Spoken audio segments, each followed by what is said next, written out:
Hello everyone, welcome to this video. So guys, कल आपका एनएलसैट examination है, बस कुछ ही आवर्स बाकी है और काफी इंस्ट्रक्शंस जो है एनएलयू बैंगलोर की तरफ दिए गए हैं उन स्टूडेंट्स के लिए जो एनएलसैट एग्जामिनेशन 2024 अपीयर करने वाले हैं। So guys, first of all the very best to all the aspirants जो एनएलसैट एग्जाम लिख रहे हैं, एनएलयू बैंगलोर के लिए एम कर रहे हैं फॉर 3 इयर्स एलएलबी।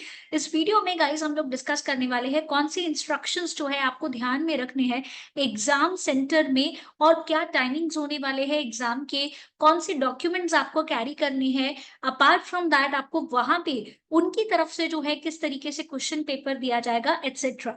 सो अगर अब तक आपने चैनल सब्सक्राइब नहीं किया है तो कर लो, ताकि एनएलसैट एग्जाम रिलेटेड सारी अपडेट्स आपको मिलती रह सके। नॉट ओनली दैट, जो लॉ एंट्रेंस एग्जाम है उसके बारे में भी आपको अपडेट्स मिलती रहे। सो गाइस, आपको सबसे पहले बोला गया है कि एडमिट कार्ड आपको कैरी करना है। डिटेल्स चेक कर लीजिएगा कि आपका नेम, डेट ऑफ बर्थ और पर्सनल डिटेल्स जो है ये सब सही है कि नहीं। इन केस अगर कोई भी चीज गलत है तो आपको nlsat.query@nls.account.in पे मेल करना है। साथ ही साथ ये प्रिंटेड कॉपी एडमिट कार्ड की आपको कैरी करनी है। टेस्ट सेंटर में सारी डायरेक्शंस जो है वहां पे आपको टेस्ट सेंटर में जो सेंटर कोऑर्डिनेटर होगा वो देंगे, तो उसको बड़े ध्यान से आपको फॉलो करना है। अब गाइज, आपकी एग्जाम जो है ये 10 बजे स्टार्ट होने वाली है।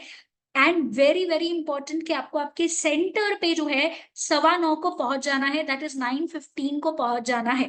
बिकॉज 9:30 तक आप अपने एग्जाम हॉल में रहोगे, तो जो गेट होगा एग्जाम हॉल का वहां पे ही आपके डॉक्यूमेंट्स का वेरिफिकेशन होगा। एग्जाम जैसे कि हम सब जानते हैं 150 मिनट्स के लिए होने वाली है, that is 2 hours and 30 minutes के लिए एग्जाम कंडक्ट करी जाएगी। तो हमें एडमिट कार्ड के साथ साथ बोला गया है कि government issued photo ID card carry करना है। ये Aadhaar card, PAN card, voter ID, driving licence हो सकता है। प्रिफरेबली वही लेके जाइएगा जो आपने अपलोड किया था एप्लीकेशन फॉर्म भरते वक्त। ये आईडी कार्ड चेक किया जाएगा सेंटर पे, तो अगर आप ये भूल गए तो आपको एंट्री नहीं मिलेगा गाइस। सो बिना भूले एक ओरिजिनल आईडी कार्ड कैरी करना है। सॉफ्ट कॉपी, ई कॉपी या जेरोक्स कॉपी कुछ भी ऐसे कैरी नहीं करना है हमें। बोला गया है सेंटर पे लास्ट एंट्री पॉइंट जो है 10:15 होने वाला है। अब 10 बजे को तो पेपर स्टार्ट हो रहा है। अगर कोई स्टूडेंट लेट भी हो जाता है, बट अगर 10:15 से लेट हुआ, 10:15 से अगर लेट हो गया तो उसे एंट्री जो है ये नहीं मिलेगी। Very very important. और एक बार आप जैसे ही सेंटर हॉल में पहुंच गए, आप सेंटर अपने सीट पे बैठ चुके हो, उसके बाद एक बारी टेस्ट स्टार्ट हो गई, आप अपनी सीट को छोड़ नहीं सकते हो जब तक आपकी एग्जाम खत्म नहीं होती। और सारी जो कैंडिडेट्स है आपके क्लासरूम में उनका क्वेश्चन बुकलेट्स और ओएमआर शीट जब तक इन्विजिलेटर कलेक्ट नहीं कर लेता है तब तक। अब आ जाते हैं कौन सी चीजें जो है आपको अलाउड है, जो आप कैरी कर सकते हो इनसाइड द टेस्ट सेंटर। बहुत इंपॉर्टेंट है गाइज ये वाली चीजें। सबसे पहले आपको आपका एडमिट कार्ड कैरी करना है। एंड अगर एडमिट कार्ड में फोटोग्राफ सही नहीं है, ब्लर है, आइडियली रिकमेंडेड है कि एक coloured photography print out carry करिएगा। एंड अगर फोटो ब्लर है या आपका चेहरा उसमें ठीक तरीके से नहीं दिख रहा है या कोई भी रीजन है, तो आप अपने साथ जो है एक फोटोग्राफ कैरी करोगे, पासपोर्ट साइज फोटो जो सेल्फ अटेस्टेड होना चाहिए। उसके अलावा government issued photo ID card आपके पास होना चाहिए। पेन के लिए बोला गया है ब्लैक या ब्लू बॉल पेन ही चाहिए, उसके अलावा कोई और पेन एक्सेप्टेबल नहीं होगा। इंक पेन, जेल पेन या और कोई पेन, कलर्स भी प्लीज मेक श्योर एक ही कैरी करिए, या तो ब्लू या तो ब्लैक। बिकॉज पेपर आधा ब्लू से लिखना आधा ब्लैक से लिखना will not be good enough. Bottle हमें कैरी करनी है। बॉटल, ट्रांसपेरेंट वाटर बॉटल जो है हमें क्या करनी है एग्जाम सेंटर में कैरी करनी है। वो लोग आपको ओपेक बॉटल कैरी करने के लिए अलाउड नहीं करेंगे। आपको फेस मास्क कैरी करना है। वॉचेस में बोला गया है स्मार्ट वॉच अलाउड नहीं है, तो कोई भी इलेक्ट्रॉनिक डिवाइस आपको क्लासरूम में अंदर अलाउड नहीं होने वाली है, ये चीज का आपको ध्यान रखना है। अब पेपर गाइज 150 मिनट्स का होगा, जो 2 पार्ट्स में होगा, as we know, part A and part B. Exam के वक्त गाइज आप लोगों से एक अटेंडेंस शीट सर्कुलेट किया जाएगा। अटेंडेंस शीट में अपनी डिटेल्स बड़े ध्यान से देखिएगा, फिर आपको वहां पे क्या करना है, सिग्नेचर जो है वो करना है। जैसे ही आप बैठ जाओगे एग्जाम का, जैसे ही 10 बजेगा, आपको question booklet and optical marker reader, जिसे हम ओएमआर शीट बोलते हैं, ये आपको दिया जाएगा। आपको एडमिट कार्ड नंबर और जो सारी डिटेल्स उसमें रिक्वायर्ड है वो फिलअप करने हैं, और ये टेस्ट स्टार्ट होने के बाद ही आपको मिलने वाला है। तो एक पैकेट मिलेगा जिसमें क्वेश्चन बुकलेट और ओएमआर रिस्पॉन्स शीट भी होगा। ये आप 10 बजे से पहले नहीं खोल सकते हो, रिमेंबर दिस। अब पार्ट ए आपका एमसीक्यू पार्ट होता है, जिसमें आपको 75 क्वेश्चंस पूछे जाएंगे एंड उसमें इंस्ट्रक्शंस होंगे ओएमआर शीट में।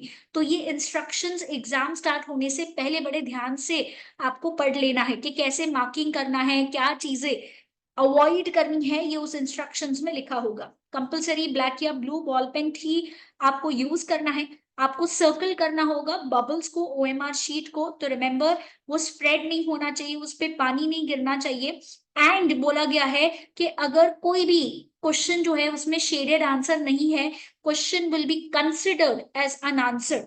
एंड अगर कोई भी क्वेश्चन के लिए 2 या 3 बबल सिलेक्ट किए गए हैं, तो वो क्वेश्चन का रिस्पॉन्स कंसिडर नहीं किया जाएगा। सो एक क्वेश्चन के लिए एक ही बबल हमें क्या करना है, सर्कल करना है।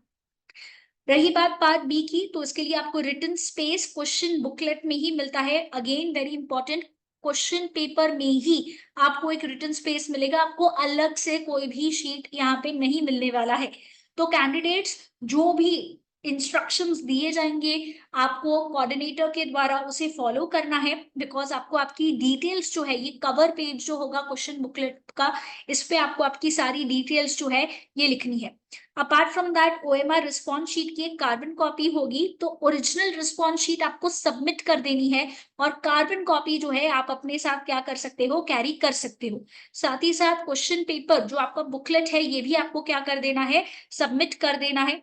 कैंडिडेट्स को बोला गया है कि आप ओएमआर रिस्पॉन्स शीट का जो कार्बन कॉपी है ये अपने साथ क्या कर पाओगे, कैरी कर पाओगे, but question paper and original OMR sheet आप लोग कैरी नहीं कर सकते हो। मार्किंग स्कीम आप जानते ही हो, बिकॉज एग्जाम की प्रिपरेशन आई नो बहुत मेहनत से करी हुई है, बिकॉज ये one of the competitive entrance exam है। बट अगेन मार्किंग स्कीम बता देती हूँ, पार्ट ए पार्ट बी दोनों 75 मार्क्स ईच है। पार्ट ए में जो है हर सही आंसर पे आपको 1 मार्क मिलेगा, एंड अगर कोई भी आंसर रॉन्ग है या अनअटेम्प्टेड है तो 0.25 मार्क्स आपका डिडक्ट होगा पर क्वेश्चन। डॉक्यूमेंट्स जो रिटेन किए जाएंगे बाय द कैंडिडेट, मतलब टेस्ट होने के बाद आपके पास कौन सा डॉक्यूमेंट्स होगा, सबसे पहले आप अपना एडमिट कार्ड लेके जाओगे, उस पर मेक श्योर करिएगा कि इन्विजिलेटर का सिग्नेचर है। एंड साथ ही साथ ये जब आपका एडमिशन होने वाला होगा एनएलएसआईयू में, तब ये डॉक्यूमेंट आपको लगेगा, तो इसे घुमाना नहीं है, घर पे जाके इसे प्रिजर्व करके रखना है। किसी भी तरीके का अनफेयर मीन्स अलाउड नहीं है, आप डिस्क्वालीफाई हो जाओगे। नॉट ओनली दैट, अगर आपके प्लेस पे कोई और एग्जाम देने गया जिसे हम इम्पर्सोनिकेशन बोलते हैं, that is also considered as a criminal offence. बिल्कुल मेक श्योर करिएगा कि आप electronic devices, mobile phone, headphone, smartphone, smart watches, calculator कुछ भी अपने साथ कैरी नहीं कर रहे हो, बिकॉज ये स्ट्रिक्टली प्रोहिबिटेड है exam. So these are the instructions guys जो आपको फॉलो करने हैं। So wish you all the very best for the NLSAT exam. And जरूर एग्जाम खत्म होने के बाद नीचे कमेंट बॉक्स में बताइएगा कि आपका एग्जाम जो है वो कैसा गया। So all the very best for the examination.